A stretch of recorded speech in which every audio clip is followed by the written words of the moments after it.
in the basement of the New England Historical Society, beneath 3 generations of dust and neglect, Ira Vance discovered a glass plate photograph that would consume the final years of his life and reveal a secret buried deeper than any grave.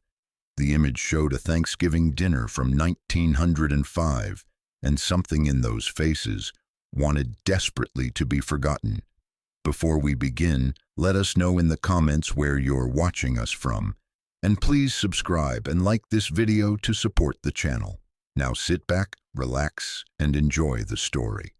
Ira had spent 23 years restoring old photographs, coaxing forgotten moments back into clarity through digital archaeology. He was patient, meticulous, and accustomed to the small revelations that came with his work. A hidden date scratched into the negative, a ghost of a hand cropped out in the original printing, the trace of someone who had moved too quickly for the camera to hold. But this photograph was different. It whispered rather than spoke. It concealed rather than revealed. The glass plate arrived in an unmarked archival box on a Tuesday morning in early November, with a simple label written in faded pencil: Thanksgiving, Marrow's Hollow Boarding House, 1905. The archivist who delivered it, an elderly woman named Margaret, had mentioned only that it came from an estate sale in western Massachusetts. No provenance, no photographer's mark, just a moment frozen in time, waiting to be made visible again. Ira set up his equipment in the climate-controlled laboratory on the 3rd floor, banks of LED lights, his calibrated scanner, the high-resolution digital interface that was both his tool and his obsession. He placed the plate gently beneath the lens and began the slow work of transcription. The scan emerged line by line, pixel by pixel, until the dinner materialized on his monitor like a memory surfacing from deep water. At first glance, it was genuinely wholesome. 10 figures seated around an oak table, lamplight pooling warm and amber across their faces. The windows behind them were black with night, and the room itself seemed to glow from within. A pocket of safety and abundance in whatever dark landscape lay beyond those walls. There were plates set before each guest, and candles burned in brass holders. A hunting rifle hung above the fireplace. On a shelf behind the table, photographs of the Blythe family, stern-faced people in their Sunday clothes, stared out at the feast with expressions of permanent judgment. The guests themselves appeared frozen in a moment of contentment. An older woman, perhaps 60, smiled with the kind of warmth that suggested genuine affection for her companions. Next to her sat a gaunt man in a vest, his eyes closed as if in prayer or exhaustion. A young woman, barely more than a girl, gazed downward with an intensity that suggested she was counting something, perhaps the ridges in the tablecloth, perhaps her heartbeats. There were others, a man with the weathered face of a laborer, 2 orphaned children whose postures suggested learned obedience, a thin figure slouched in a chair with a smile that bordered on grimace. 10 people, 10 plates, 10 faces arranged like pieces on a stage. Ira enhanced the contrast. The image grew sharper, more focused, more real. He adjusted the color balance and watched as the sepia tones of the original plate resolved into something closer to what the human eye might have seen by gaslight and flesh. The faces became individuals rather than silhouettes. Details emerged: a button on a vest, the lace pattern of a collar, the intricate folds of a napkin. Then he zoomed in on the plates. His cursor hovered over the shallow dishes set before each guest. In the original plate, they had appeared to contain food, something roasted, something substantial. A Thanksgiving dinner meant meat and bread, and the abundance that late autumn could provide in a prosperous household. But as the digital resolution increased, as Ira adjusted the microscopic focus of the scan, the contents of those plates began to suggest something other than turkey or roast beef. What he was looking at appeared to have structure, pale segments nearly white in places, with darker lines running through them like grain in marble. Not meat in the way Ira understood meat, not the organized anatomy of a bird or a cow. What lay on those plates seemed arranged rather than butchered, arranged with care, even ceremony. Ira's hands stilled over the keyboard. He ran the enhancement algorithm once more, isolating the table surface and the dinnerware. The definition became almost pornographic in its clarity. One plate showed something that caught the lamplight with a peculiar sheen, curved, pointed at one end. Another plate contained what might have been small bones clustered together, or perhaps something larger broken into pieces. On a third plate, lying beside a folded napkin, was something that resembled sinew, or perhaps root vegetable so decayed it had become translucent. He stood abruptly and walked to the window. Outside, November rain fell on Providence, and the afternoon light was already failing. Ira was 52 years old and had seen thousands of photographs, weddings and deaths, celebrations and sorrows, all the ordinary passages of human life preserved in silver and light. He had never seen anything like this. He returned to the monitor and zoomed out slightly, taking in the entire table once more. 10 people, 10 plates with contents that refused classification, and above the table, above the carefully composed faces and the formal arrangement of the meal, there hung a presence not visible but palpable. Something that had been in the room when Ezekiel Crane set up his camera and pressed the flash powder release. That was when Ira noticed the writing on the back. He had not flipped the plate initially. The front had been sufficient, alarming even, and his first impulse had been to examine it, enhance it, understand it. But now, turning the glass plate over with the careful reverence it deserved, he saw that someone had written on the back in a spidery hand. The letters were small, faded to near invisibility by a century of light and time. Ira carried the plate back to the scanner and positioned it to read the inscription. 4 words, a sentence, perhaps a confession. The meal was shared, as all things are. In November of 1905, a man named Ezekiel Crane had not yet become haunted. He was simply a traveling photographer, one of hundreds who wandered through New England in those years before the Great War, capturing the images of families and farms, merchants and mill workers, all of them eager to see themselves made permanent. Ezekiel was 41 years old, unmarried, and possessed of a manner so quiet that people sometimes forgot he was in the room, until the flash powder burst and they were forever fixed in his lens. He traveled with a wooden camera the size of a small trunk, along with glass plates and chemicals, and all the apparatus necessary for wet plate collodion photography. In his pocket, he kept a notebook where he recorded the details of each sitting, the date, the location, the names of those photographed, and occasionally a small observation about the light or the mood of the day. He was meticulous in this way, as photographers of that era had to be. Each plate was expensive. Each moment could only be captured once. The letter came to him in Boston, forwarded through a boarding house he had used several times before. It was written on cream-colored paper with a letterhead embossed in elegant script, Marrow's Hollow Boarding House.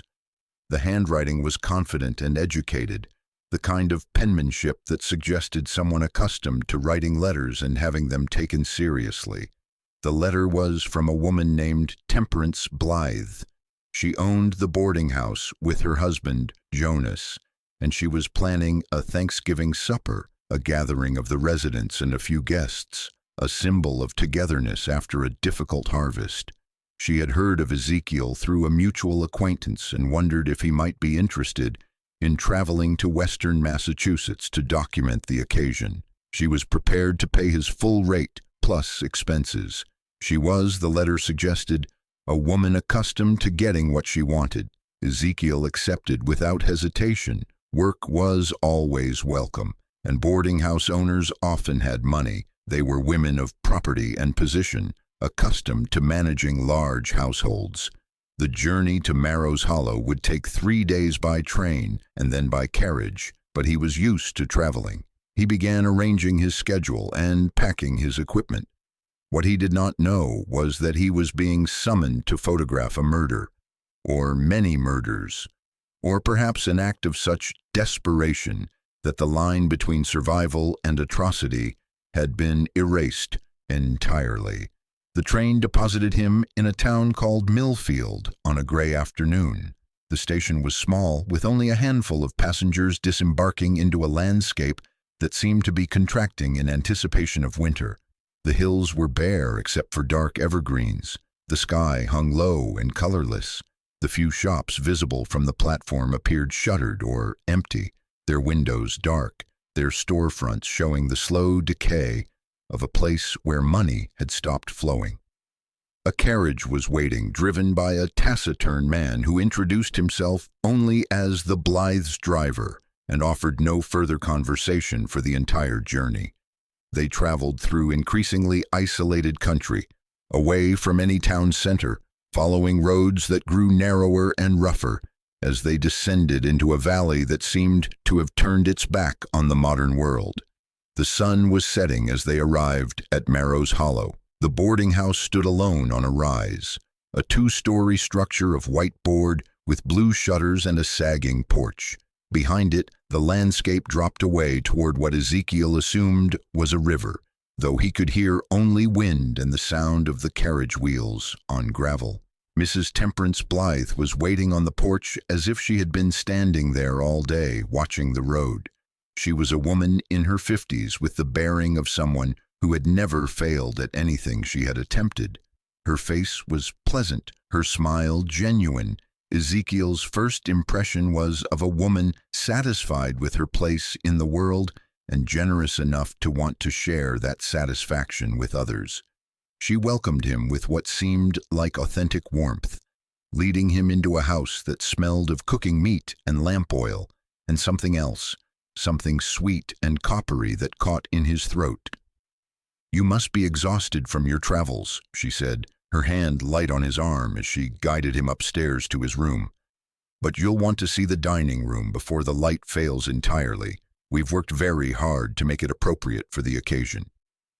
The dining room was on the ground floor, a long space with high windows, and a table that could seat perhaps 15. A cut-glass chandelier hung from the ceiling, and candles waited in their holders at regular intervals along the length of the table. The walls were decorated with hunting trophies, the taxidermied heads of deer and wild boar, their glass eyes reflecting lamplight with an unsettling intelligence. Above the fireplace hung a rifle and, beside it, an array of knives of various sizes. Some of them looked old, older than the house itself. There were more knives on the dining table than Ezekiel had ever seen in a private home, multiple blades at each place setting, alongside forks and spoons, arranged with the precision of an operating theater rather than a supper table. "It's quite impressive," Ezekiel said, and found that his voice sounded smaller than usual. "Jonas had them ordered specially," Mrs. Blythe said. "He believes in proper equipment for every task. We do things correctly here at Marrow's Hollow." She left him to settle, and Ezekiel stood alone in the dining room, looking at the knives and the heads of the dead animals and the long table waiting for its guests. Something in his chest felt tight. He had photographed many places and many people, but he had learned to trust his intuition about places, and his intuition about Marrow's Hollow was suggesting that he had traveled into danger disguised as hospitality. But he was a photographer, not a judge. It was not his place to question what he was asked to document. He unpacked his equipment and made notes in his notebook about the light and the arrangement of the space. He recorded the date, November 23, 1905. The time, 4:30 in the afternoon. The weather, clear and cold, temperature dropping toward freezing. The light would be harsh and artificial, the photographs formal and strained. everything depending on the balance of gaslight and flash powder. That evening he took his supper alone in his room, cold meat and bread, delivered on a tray by a woman who would not meet his eyes. Through the walls he could hear voices, raised sometimes in conversation, and sometimes in something that sounded like argument. He heard Mrs. Blythe's voice, calm and commanding, cutting through whatever disturbance was occurring. He heard a man's voice, her husband, he assumed, Jonas Blythe, thin and querulous, demanding something that was refused. Then silence. Ezekiel lay in bed and tried not to think about the knives. He had made his choice when he accepted the letter. He would photograph the dinner, collect his payment, and leave.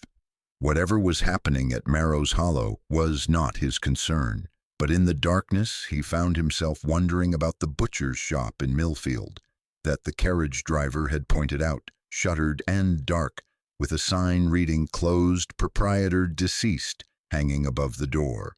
The driver had mentioned, apropos of nothing, that it had been closed for 6 months, since May, since the month when the severe winter had ended, and any remaining food stores would have been exhausted.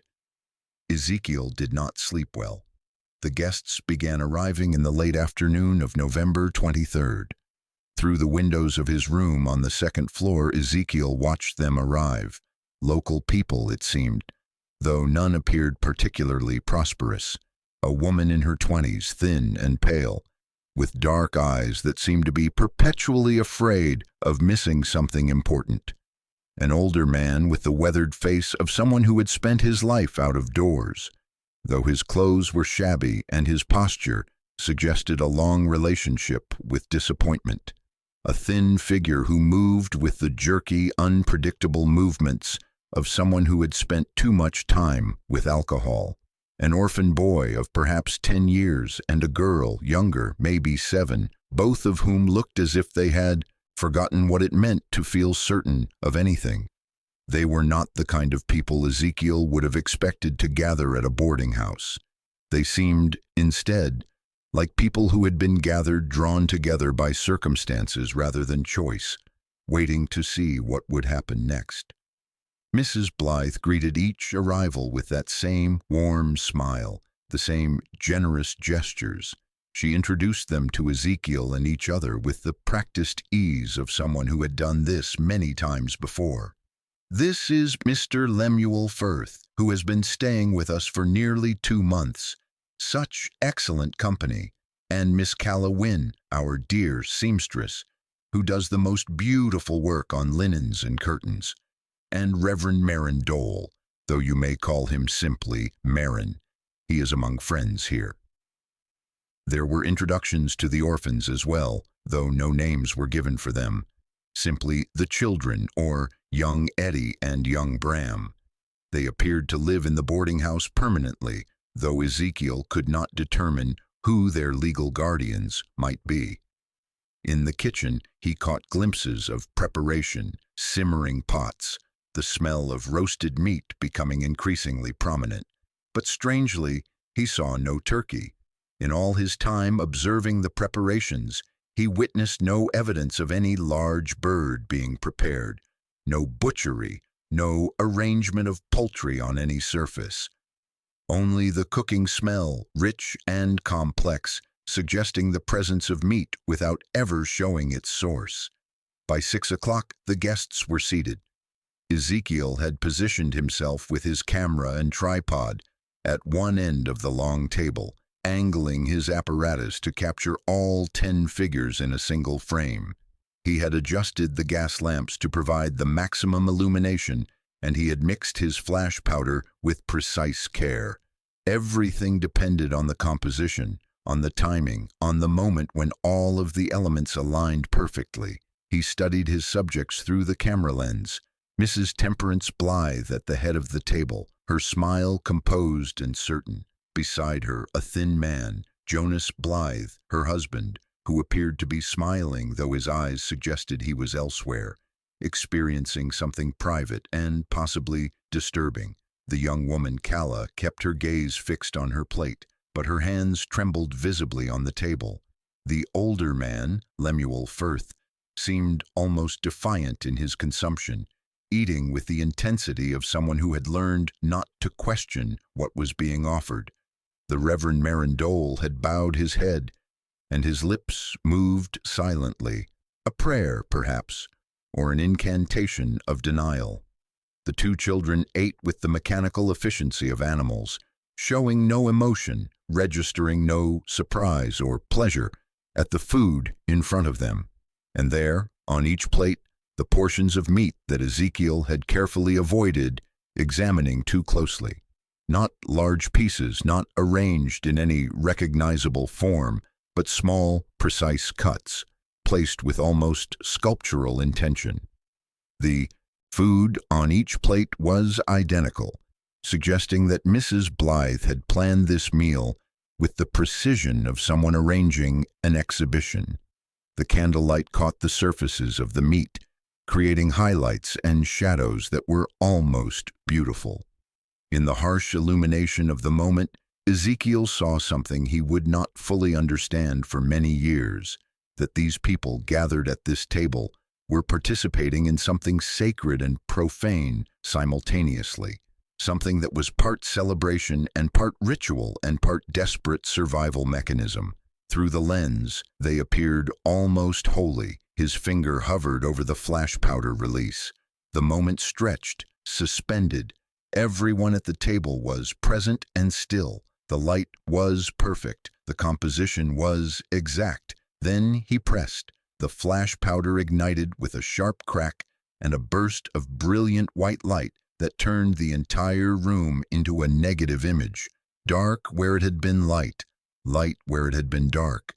The exposure lasted only a few seconds, but it was long enough. The moment had been captured. The image was fixed on the glass plate. When the light faded and Ezekiel's vision cleared, he saw that several of the guests were looking disturbed. Reverend Dole had half risen from his chair, his hand raised as if to defend against the sudden brightness. Calla Wynne had tears streaming down her face, though she had not made a sound. The children stared at the camera with expressions of recognition, as if they had just realized something that they had always known. Mrs. Blythe, however, was still smiling. She reached over and patted her husband's hand, a gesture of such tenderness and possession that it seemed to anchor him to the moment, to prevent him from whatever he might have been contemplating. "Mr. Crane," she said pleasantly, "I trust you were satisfied with the composition." "Yes," Ezekiel said, and was startled to find that his voice sounded strange to his own ears. "The light was excellent. You should have very clear images." "Excellent. Well, I think we need not detain you further. You'll want to pack your equipment and prepare for the night. My driver will take you to the inn in Millfield. You may send us the photographs when they are ready." It was, he realized, a dismissal, and an instruction to leave, and something more than that, a warning, perhaps, a reminder that he had been invited to witness something, but not to remain, not to ask questions, not to speak about what he had seen. Ezekiel began carefully packing his camera and his plates into their protective cases. The dinner continued behind him, but no one spoke. He heard only the sound of forks and knives against plates, a rhythmic scraping, a sound like small bones breaking. As he carried his equipment toward the door, he heard shouting, a male voice raised in protest or distress. He paused, his hand on the doorframe, listening, but Mrs. Blythe's voice cut through the disturbance, calm and reasonable, explaining something that Ezekiel could not quite hear. By the time her voice had finished speaking, the shouting had stopped. The driver was waiting on the porch with a lantern. Ezekiel loaded his equipment into the carriage without speaking. The journey back to Millfield seemed much longer than the journey outward. The roads rougher, the night darker, the feeling of having escaped from something palpable and real. He did not return to Marrow's Hollow. He did not ask what had happened to his hosts. He collected his payment through the mail several weeks later, accompanied by a brief note thanking him for his discretion and his artistry. The photographs had been developed before he left the valley, the plates carefully wrapped and transported. They had arrived safely, Mrs. Blythe assured him. He never discovered whether she was speaking the truth. It was a paragraph in a Boston newspaper, no more than 3 inches of column space, that brought the first public acknowledgement of what had happened at Marrow's Hollow. Ezekiel was reading the paper in his boarding house in Boston nearly a month after the dinner, having tried his best not to think about the experience, when the headline caught his eye. Tragedy at remote Massachusetts boarding house. Several residents missing. Authorities investigating. The article was brief and vague. It mentioned that the sheriff had been called to investigate a situation at a private boarding house in the town of Marrow's Hollow. Several residents of the establishment had apparently gone missing within a short period of time. Initial speculation suggested illness, possibly typhoid or another infectious disease. The boarding house had been quarantined pending the outcome of the investigation. The owner, a Mrs. Temperance Blythe, was cooperating fully with authorities. No foul play was suspected, though the circumstances remained unclear. No mention was made of what had transpired at the Thanksgiving dinner. Driven by something he did not fully understand, guilt perhaps, or the cold certainty that he had witnessed something criminal, Ezekiel returned to Marrow's Hollow on the first available train. He did not announce his arrival. He simply appeared at the boarding house on a cold morning in December, carrying his camera and his ability to document whatever he might find. The house was sealed. Boards had been nailed across the windows, and an official-looking notice had been posted on the door, written in an officious hand and signed by the county sheriff. No one was to enter or disturb the premises, pending the completion of the investigation. Violation would result in arrest, but Ezekiel was able to peer through a crack between the boards and see into the dining room. The table was still there, and the place settings were still arranged, as if the guests had simply vanished mid-meal. Plates remained on the table, the food on them congealed and darkened. Candles had burned down to stubs. A glass of water stood, half empty, beside one of the empty chairs. A local man, the blacksmith, Ezekiel learned, told him that the sheriff had questioned everyone and had concluded that the matter was best left alone. The Blythes were people of some standing in the county. Questions would be more trouble than they were worth. The missing residents had been transients, people without family or connections. One had been a drunk. Another had been a failed minister. The orphans had nowhere else to go, so they had been transferred to the county workhouse. Sometimes people just disappear, the blacksmith said, not unkindly. Especially when they're desperate, especially when winter comes and there's nowhere to go. But Ezekiel had seen the children's faces at the table. He had seen the way they ate. He had heard the sound of shouting from upstairs, the scream that might have been Jonas Blythe recognizing something he could not deny. He never told anyone what he suspected. He never submitted his photographs for publication. The glass plate from that evening, the image of 10 people seated at a table set with too many knives, he wrapped carefully in cloth and placed in a trunk in his studio. For 30 years, he worked as a photographer in Boston, producing portraits and documentation of the city's changing landscape. He married late to a woman named Helen and seemed to achieve a kind of peace, though those who knew him well noted that he sometimes stared at walls for long periods, his expression distant and troubled.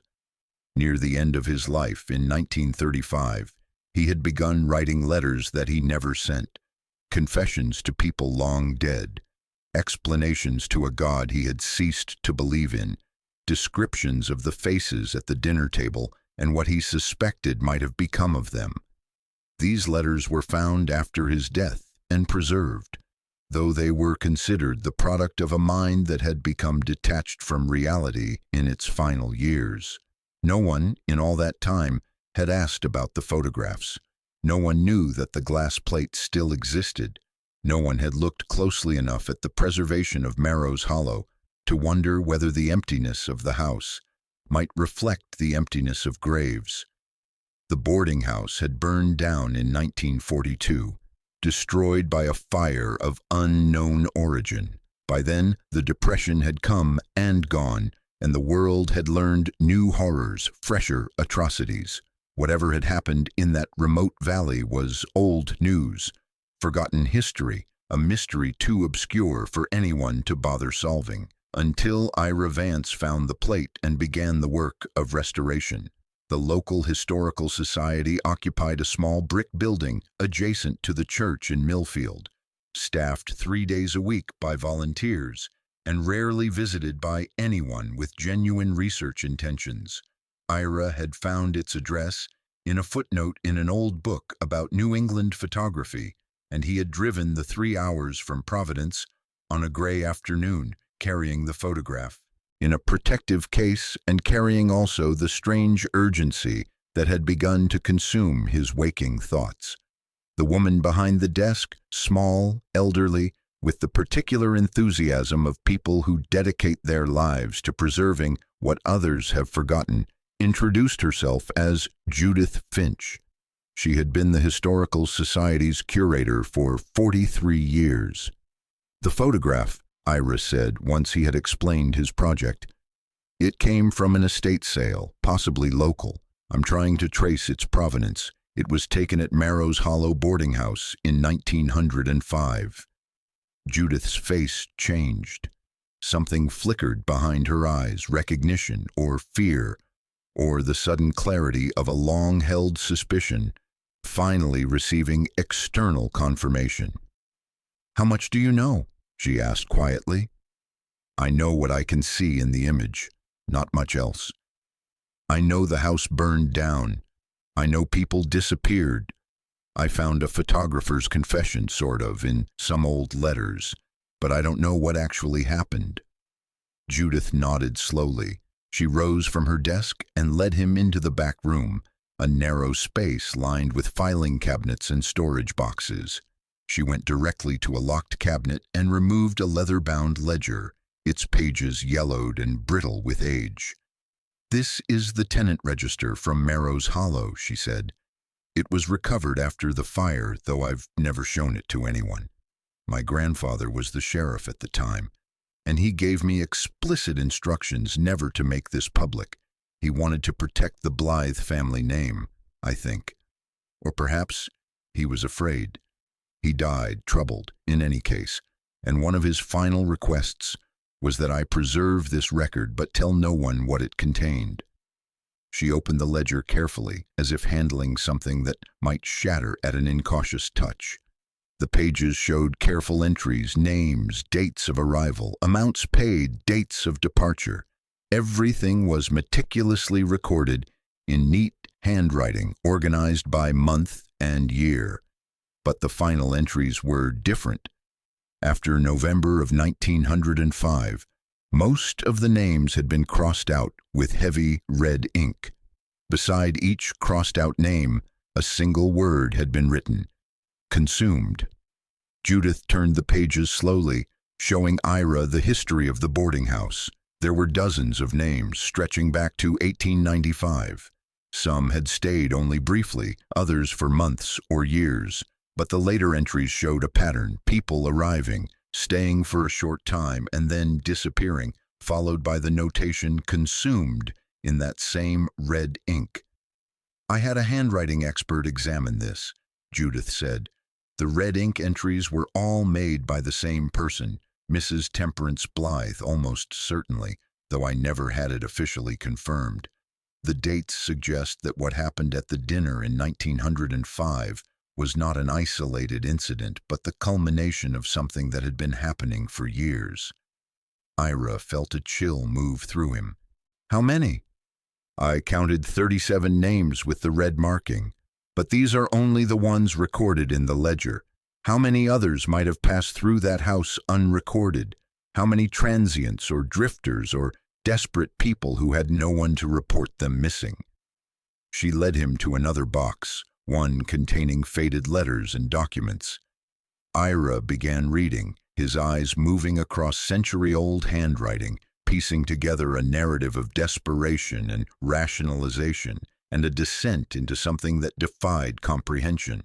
There was a letter from a woman named Calla Wynne, addressed to her sister in Providence. The letter was dated October 1905, written on cheap paper with uneven lines. Calla described her work as a seamstress, her wages, her room at the boarding house, but there were references to food rationing, to Mrs. Blythe's strange pronouncements about waste and providence, to the feeling of being trapped in a place where the normal rules of civilization had been suspended. "I worry sometimes," the letter read, "that I am going mad, or that the house itself is mad, and we are all infected with its sickness. Mrs. Blythe speaks about nourishment in a way that seems to mean something other than food. She speaks about sacrifice and sustenance and the old ways." Jonas says nothing. He sits in his room upstairs and stares at the wall. "Sometimes I hear him weeping. I think he knows something that he cannot bear to acknowledge. I am afraid, sister. I am very afraid." The letter had never been sent. It had been found in the house after the fire and preserved by Judith's grandfather, along with other evidence that he had apparently decided should never be subjected to scrutiny. There was also a receipt from a mortuary in a town 30 miles away, dated December 1905. It listed human remains, unclaimed, and specified that these remains had been received and processed according to state law. The matter was further described as resolved. "My grandfather believed that there had been a fire at the boarding house," Judith said quietly, "that people had died in it, and that the remains had been properly disposed of. But then why would she need to go to such lengths to cover it up? Why hide the ledger? Why threaten me on his deathbed?" "You think there was no fire," Ira said. "I think the fire came much later in 1942, and that it was meant to destroy any remaining evidence. What happened at that dinner in 1905, I don't know exactly what it was, but I know it was not an accident." Ira spent 3 days in the Historical Society's archives, reading every document related to Marrow's Hollow, every reference to the Blythe family, every hint and insinuation left behind by people who had suspected the truth but had not dared to voice it directly. He found fragments of diary entries written by neighbors, fragments that spoke of strange sounds coming from the house during the winter, months of smoke rising from the chimneys at odd times, of the occasional scream that people tried not to hear. He found a brief interview conducted by a county physician after the fact, a man named Dr. Carlisle, who had visited the house after the disappearances were reported. The doctor had written a private memo, never made public, noting that he had observed evidence of malnutrition among the remaining residents, particularly severe malnutrition, as if they had not been properly fed, despite living in a household that apparently had access to meat. But he had also noted something else.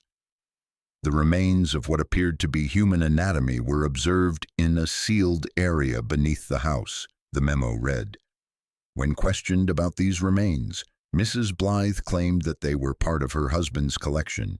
He was apparently interested in medical specimens. She was persuasive in this explanation. "Nevertheless, I have concluded that an investigation by state authorities would be warranted. However, given the powerful interests involved and the lack of any clear accusation by the surviving residents, particularly the children, who seem to have been taught not to speak of their experiences, I do not believe such an investigation will occur." It had not occurred. Instead, the matter had been allowed to fade, the silence gradually becoming more complete, until the house itself had burned and the question had become academic, merely historical. But the answers were there, buried in the spaces between what was written and what had been deliberately left unwritten. From the pieces of evidence, a narrative emerged with terrible clarity. The winter of 1904 into 1905 had been catastrophic in that region. Snow had fallen early and heavily, persisting well into spring. Food supplies had been depleted. The local economy had collapsed. The butcher had died. No specific cause was recorded, but the timing was suggestive. Other businesses had closed. The town was literally starving. Mrs. Temperance Blythe, perhaps from necessity, perhaps from some crack in her psychological architecture that had always been present, had begun accepting paying guests into her boarding house with specific knowledge that she could not adequately feed them. She had also apparently begun keeping people who could not pay, transients, drifters, the sick, and the desperate, with no clear intention of ever releasing them. What had begun as a desperate solution to the winter had evolved in her mind and in the deranged logic she had apparently communicated to her husband into something approaching a philosophy. Food was limited. Waste was sin. The human body was, like any other animal body, a source of sustenance. And if some lives were less valuable than others, if the transient was worth less than the established citizen, if the desperate were worth less than the settled and prosperous, then perhaps the act of conversion, of transformation, was not murder, but rather a form of redistribution, a kind of forced charity. By the time the Thanksgiving dinner of 1905 had come, this logic had calcified into ritual. The remaining residents of the boarding house had been fed on the flesh of those who had disappeared, and they had been made to participate in the consumption, to become complicit, to be bound to the house and its mistress by the weight of that complicity. The dinner photograph, then, had been Mrs. Blythe's attempt at immortalization, a record of her achievement, a document of her ability to maintain order and civility in the face of chaos, to preside over a table that was itself a kind of altar, where old laws and new hunger had merged into something unprecedented. Ira read a passage from one of Calla Wynn's unsent letters, dated the day after the photograph, and felt something break open inside his chest. "It is done," she had written. "The picture has been taken. We are now documented. We are now permanent." Mrs. Blythe said that this was the most important meal because it would be preserved. She said that in 100 years people would look at this image and they would see only a family gathered in gratitude. They would not see what lay beneath the surface. They would not see us. And that, she said, is how memory works. It sees only what we allow it to see. The rest is forgotten, along with those who died to make our survival possible. This was the mathematics of Mrs. Blythe's madness, that she had committed atrocities not out of hunger, though hunger had been present, but out of a kind of philosophical conviction that she was engaged in a legitimate redistribution of resources, a harsh mercy extended to lives that had no other value. And by making the remaining guests participate, by making them consume the flesh of the disappeared, she had bound them to her, made them her accomplices, ensured their silence through the perfect mechanism of shame. Only the children had escaped this logic. Young Eddie and Bram, transferred to the county workhouse, had apparently never spoken of what they had witnessed. Whether they had repressed the memories or had been coached not to speak remained unknown. What was known was that neither had survived to adulthood. Both had died in the workhouse within 2 years, of causes listed only as natural in the sparse records. Calla Wynn had eventually returned to Providence, where she had lived quietly, worked as a seamstress, and never spoken publicly about her time at Marrow's Hollow. She had died in 1963 at the age of 84 and had requested that all her personal effects be destroyed. One letter had survived, addressed to her sister but apparently never delivered, found in a sealed envelope after Calla's death by the administrator of her estate, and turned over to the Historical Society decades later. In this final letter, Calla had written, "I carry them with me always, not as ghosts, but as weight, the weight of knowing that I ate of them, that I participated in the consumption not out of choice, but out of the mathematics of survival. Mrs. Blythe understood something that most of us spend our lives avoiding, that civilization is a thin shell, and beneath it is something older and hungrier. I do not forgive her. I cannot forgive myself. What Ira found next was perhaps the most devastating piece of evidence, a collection of letters written by Ezekiel Crane in the final years of his life, discovered in a sealed envelope in a Boston library's archives, labeled "to be opened 50 years after the death of the author," but apparently never catalogued properly, lost among older materials and rediscovered by chance when the library underwent a renovation. The letters were addressed to no one in particular. They appeared to be written into a void, confessions cast into darkness, in the hope that they might eventually find someone willing to listen. The first letter was dated 1932, when Ezekiel was 68 years old. "I have lived with the knowledge of what I did for 27 years, it began, "and I have not aged well beneath the weight of it. I refer not to the act of photographing, though that was certainly complicit in its own way. I refer to the act of silence. I refer to my choice, made in that moment when I heard the shouting from upstairs, to leave that house and never inquire about what I had heard. I refer to my decision to accept payment for the work and to suppress the knowledge of what I had witnessed. I have told myself that I could not have acted differently, that the matter was beyond my ability to influence, that speaking out would have accomplished nothing but the destruction of my own reputation and career. But these are the lies we tell ourselves when we choose complicity over courage." In a later letter, dated 1934, Ezekiel had written, "I have begun to look at the photograph again after all these years. I have had it copied, something I swore I would never do, and I have studied it in the way that only I know how to study a photographic image, with the kind of intensity that the casual viewer can never achieve. What I see now with age and perspective is not what I saw in that dining room on the night of the exposure. What I see now is the moment itself becoming a tomb. I see the preservation of horror, the fixing in time of something that should have been allowed to fade and dissolve. But I prevented that. I did my work too well. I preserved them perfectly, and in preserving them, I created a record that Mrs. Blythe could use as a kind of trophy, a document of her achievement." In another passage, he addressed directly what he had seen on the table, what he had understood and had refused to acknowledge. The portions on the plates were not ambiguous, not if you looked at them with genuine attention. I looked away. I made a deliberate choice not to examine them closely, not in the moment, not afterward. I told myself that the shadows and the uncertain light and the resolution of the plate might have been deceiving me.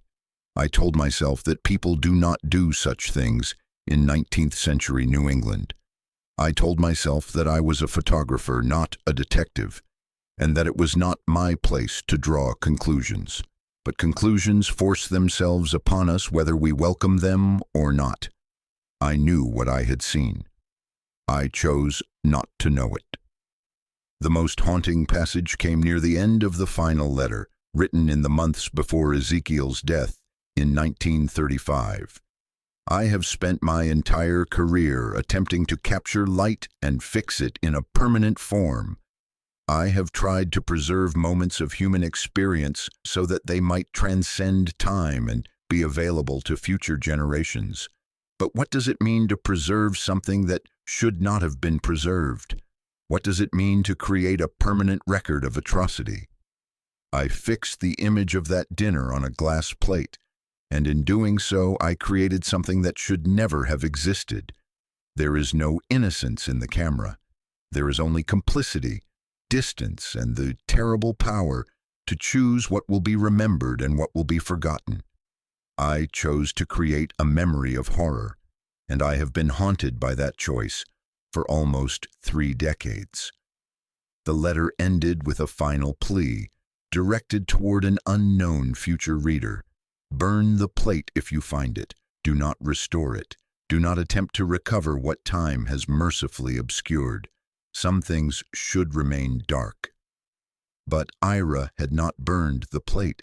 Instead, he had done precisely what Ezekiel had begged him not to do. He had enhanced it, enlarged it, made it more vivid and more terrible in its clarity, and in doing so he had become complicit in exactly the way that Ezekiel feared, extending the reach of the horror across a century and more. The exhibition opened on a Wednesday in November in a small gallery adjacent to the museum, timed deliberately to coincide with the season that had witnessed the original atrocity. Ira had prepared the display carefully. The restored photograph, enlarged to life-size, hung on a white wall with adequate distance around it so that viewers would be forced to approach it deliberately, to make a conscious choice to look.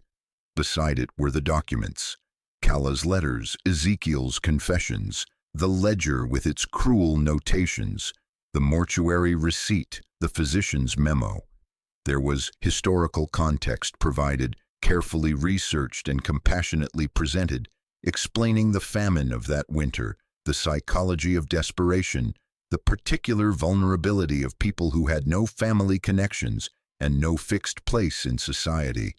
The exhibition was titled Preserved, the Image and the Invisible, and it had drawn more attention than Ira had anticipated. Academics came, historians, journalists, casual visitors who had read about it in the local news and were drawn by morbid curiosity or genuine moral concern. There was debate about whether such things should be displayed at all, whether reproducing the image was itself a form of disrespect to the victims, whether the exhibition constituted an act of witnessing and remembrance or merely an exploitation of tragedy. Ira had prepared himself for these criticisms. He believed, though not without doubt, that the story deserved to be told, that the people who had disappeared at Marrow's Hollow deserved to be remembered as something other than absence, that the truth, however terrible, was worth preserving.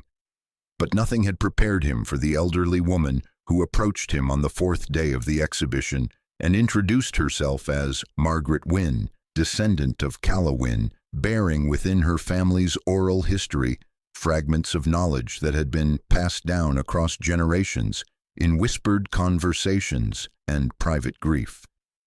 She was small, perhaps 80 years old, with white hair and hands that trembled slightly as she looked at the enlarged photograph. She stared at it for a long time without speaking, and Ira stood beside her, unsure whether to offer words or to remain silent.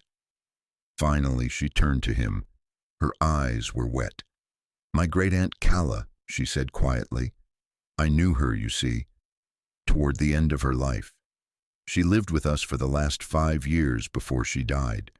She never spoke about what happened here, never directly, but I think she was trying to tell us something.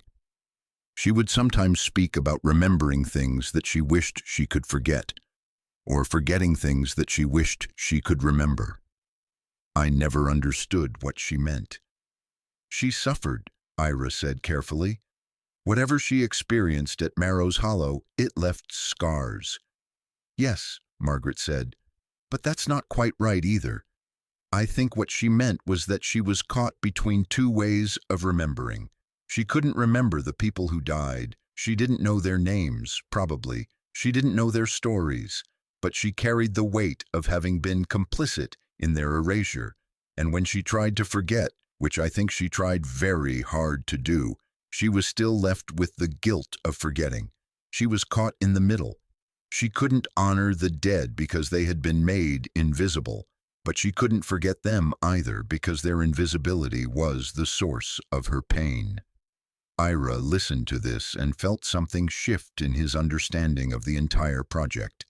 He had approached it as a historian, as an archivist, as someone whose task was to bring light to darkness, to make visible what had been hidden.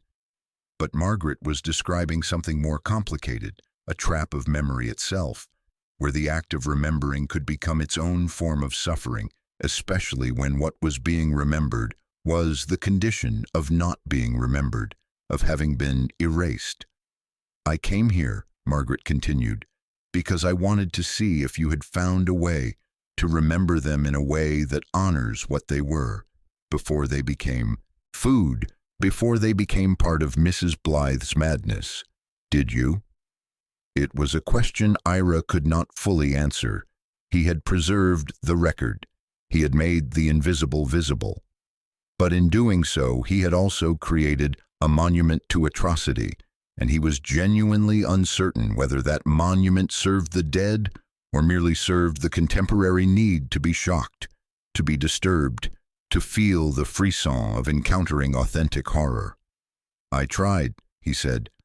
"I don't know if I succeeded." Margaret nodded slowly. She looked back at the photograph one more time. "They weren't monsters," she said quietly. "The people who disappeared. Calla would have wanted you to know that. They were desperate, they were hungry, they were lost.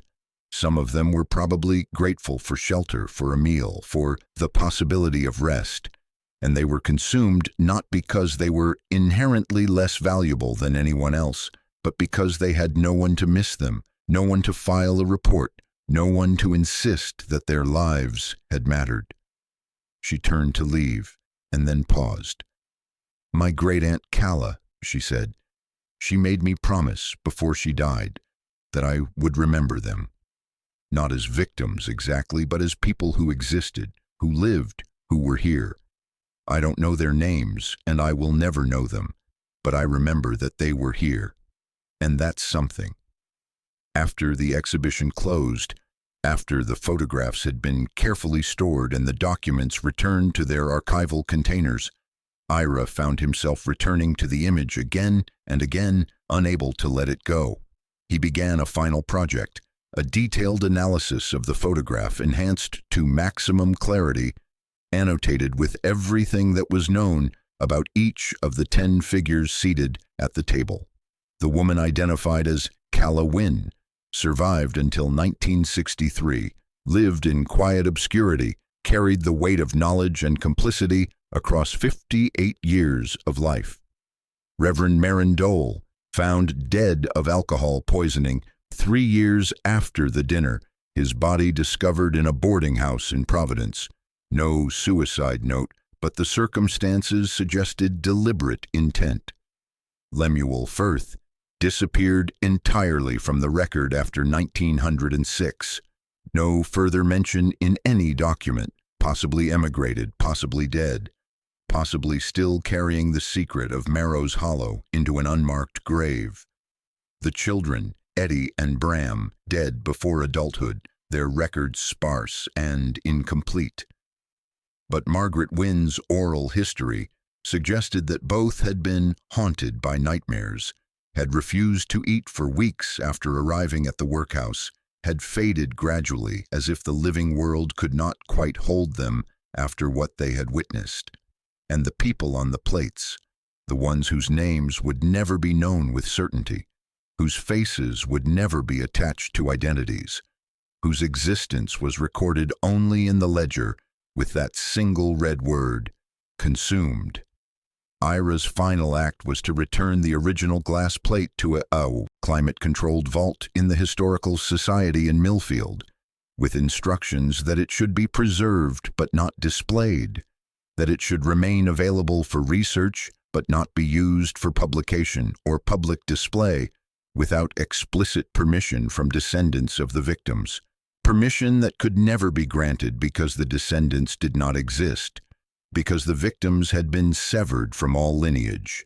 The plate would endure, the image would persist, and future generations of researchers and historians and curious observers would continue to examine it, to wonder about it, to draw conclusions from it, each adding their own interpretation to the palimpsest of meaning. On the day he returned the plate to Millfield, Ira stood once more in the Historical Society, looking at the ledger with its red notations. He read again the words that had been written on the back of the original photograph, the words that had set him on this journey. The meal was shared, as all things are. And he understood, finally what Mrs. Temperance Blythe had meant. She had meant that in some ultimate cosmic sense, all things return to dust. All flesh feeds the earth or feeds other flesh, and there is no hierarchy in the end, no distinction between predator and prey. We are all consumed, eventually. We are all food, eventually. And the only difference between the ordinary dissolution of death and what had happened at Marrow's Hollow was the conscious act of hastening that consumption, of removing the intermediary of time, of forcing a metaphor into literal reality.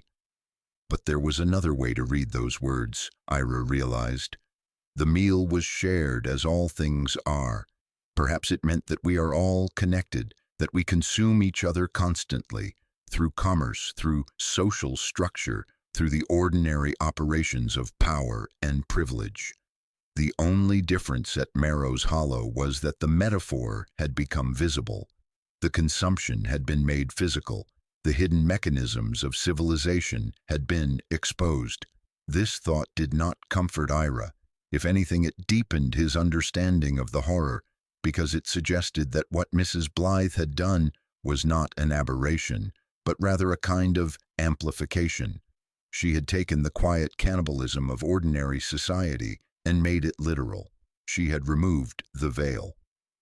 5 years after the exhibition closed, Ira received a letter from a filmmaker in New York who wanted to produce a documentary based on the photograph and the research surrounding it. The project would take years, the filmmaker explained, and would require extensive interviews with surviving family members, visits to the locations, consultation with historians and psychologists and philosophers. It would attempt to understand not just what had happened at Marrow's Hollow, but why such things happen. What circumstances converge to create the conditions in which civilization can be stripped away so completely. Ira declined to be involved in the project, but provided the filmmaker with access to his research. He had learned, through the process of the exhibition, that he was perhaps the wrong person to tell this story further. He had been changed by his encounter with the image, had been made complicit in ways that he could not entirely resolve. He needed, he realized, to step back and allow others to engage with the material. But before he did so, he made one final visit to the site of the boarding house, not to the structure itself, which had burned long ago, but to the foundation that remained, half buried in underbrush and accumulated time. He stood on the spot where the dining room had been and thought about the geometry of the moment, how Ezekiel Crane had positioned his camera here, had looked through the lens at these people, had captured them in this exact configuration. 116 years had passed since that moment. Entire generations had been born and died in the interval. The world had undergone transformations that would have been inconceivable to anyone sitting at that table, and yet the moment had been preserved, made accessible to future eyes, transformed into a kind of monument or accusation or mirror. Ira thought about Mrs. Blythe and her inscription, "The meal was shared as all things are." She had believed that by photographing the dinner, she had ensured its permanence, its significance. She had believed that the image would outlast judgment, that it would become, eventually, simply a historical artifact, divested of moral content, amenable to dispassionate analysis. But she had been wrong. The image had retained its power. It had accumulated meaning across the decades. It had become not less terrible with time, but more terrible, because the mystery surrounding it had deepened. The uncertainty about exactly what lay on those plates had actually intensified rather than resolved. The image refused to be domesticated. It refused to be absorbed into the comfortable historical narrative. It continued to disturb and to demand and to accuse. Standing on the foundation of the boarding house, Ira found himself thinking about forgetting not as a failure of memory, but as a form of grace. There were things that should be forgotten, perhaps, things that should be allowed to fade, things that humanity did better without remembering. But there were also things that should not be forgotten, not for moral reasons necessarily, but because the act of forgetting constituted a kind of complicity with erasure, with the forces that sought to make the vulnerable and the disappeared even more invisible than they already were. The people on the plates, their names were gone, their identities were gone, their stories would never be fully recovered, but the fact of their consumption, the brutal mathematics of their disappearance, had been documented and preserved. They had been remembered even if only as absence. They had been made visible even if only in the void at the center of the image. This was not victory. It was barely even remembrance in any meaningful sense. But it was something. It was the possibility of acknowledgement across a century. It was the refusal to let the forgetting be complete. 20 years after his initial restoration work, Ira Vance was invited to participate in a retrospective exhibition of 1900s photography at the Getty Museum in Los Angeles.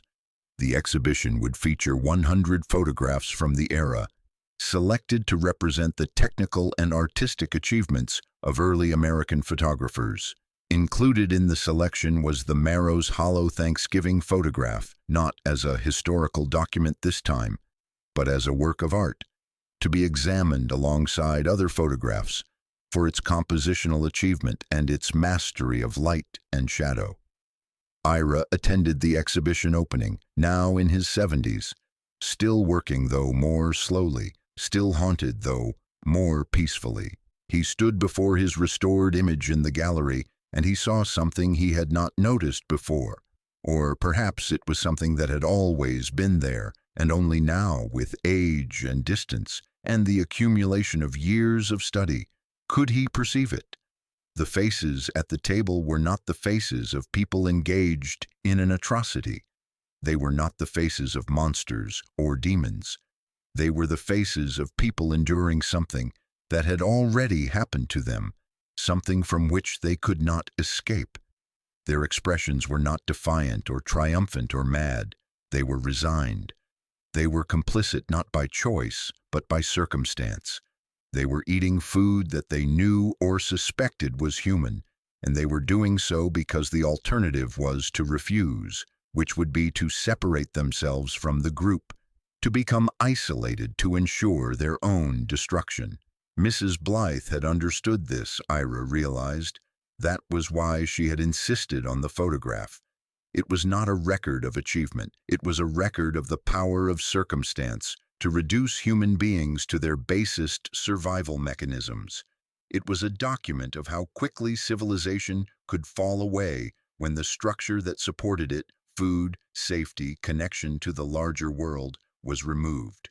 The photograph was a mirror. It was showing Ira and everyone who looked at it their own potential capacity for complicity, their own willingness to eat what lay on the plates, if the circumstances were sufficiently dire, if the alternative was starvation or death or isolation. This realization did not bring peace, but it brought a kind of completion. The story was not about monsters. It was about what monsters are. It was about the thin line between civilization and something older, hungrier, more willing to consume anything in the interest of survival. On the final night of the exhibition, Ira stood alone before the photograph. He had arranged with the museum to have access to the gallery after hours. He looked at the image for what he knew might be the last time. He looked at Callowin's frightened face. He looked at the children's empty expressions. He looked at the food on the plates, that ambiguous substance that refused final interpretation. He looked at the candles and the knife and the expression on Mrs. Blythe's face. Not cruel, not triumphant, but satisfied. Satisfied with what she had accomplished, which was the reduction of the human to the edible, the transformation of the person into the consumable. And then Ira did something he had not done in all his years of studying the photograph. He allowed himself to imagine what Ezekiel Crane had seen in that moment when the flash powder ignited, when the image was fixed on the plate, not just the composition of the frame, but the weight of the moment itself, the knowledge that something terrible was being preserved, the certainty that he was not merely documenting but participating, that the act of creation was complicit with the act of consumption. Ezekiel had carried that knowledge for 30 years. Now Ira carried it and would carry it for however long he had left. And perhaps someone else would carry it after him, another generation, another eye encountering that image and feeling the weight of it settle on them like dust from a century past. This was the true meal that was shared. Not food, but the burden of knowledge. Not consumption, but the slow ingestion of truth, bitter and nourishing and impossible to spit out once begun. The photograph on the wall glowed in the museum's carefully calibrated light. 116 years, and it still refused to resolve into the safe distance of history. It remained immediate, present, demanding. It refused the comfort of being past. It insisted on being understood as a mirror held up to the present, a reflection of the capacity for horror that persisted in every human society, waiting only for the right conditions to emerge. Ira turned away from the image and walked toward the exit. Behind him, the photograph remained mounted on its wall, waiting for the next observer, the next person willing to look closely and feel the weight of what they were seeing. Outside the museum, the Los Angeles night was warm and clear. Stars were visible above the city lights. The world continued its vast, indifferent rotation.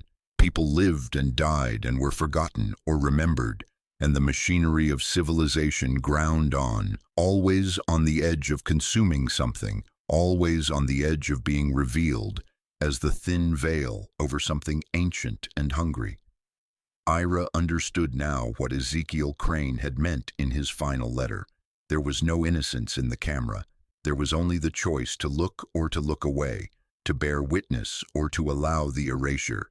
In choosing to restore the photograph, in choosing to make it visible, Ira had chosen complicity of a different kind. He had chosen to ensure that the forgotten would not remain entirely forgotten, that the consumed would leave at least a trace in the historical record, that their absence would be marked and noted and carried forward into an uncertain future. It was not enough. It could never be enough. But it was something. It was the smallest possible form of grace, offered across the expanse of time to people who had become nothing but a faint shadow on a piece of glass, a moment captured and preserved and transformed into something that would outlast all of them, photographer and subject, witness and victim, the living and the dead. The meal was shared as all things are. The feast continued, and in the preservation of the image lay the only form of redemption available, the refusal to allow the forgetting to be complete, the insistence that what had happened would be held in light for as long as light could hold it, which was forever, which was only ever a moment, which was the span of human memory extended as far as it could reach, toward the infinite and still finding only darkness beyond.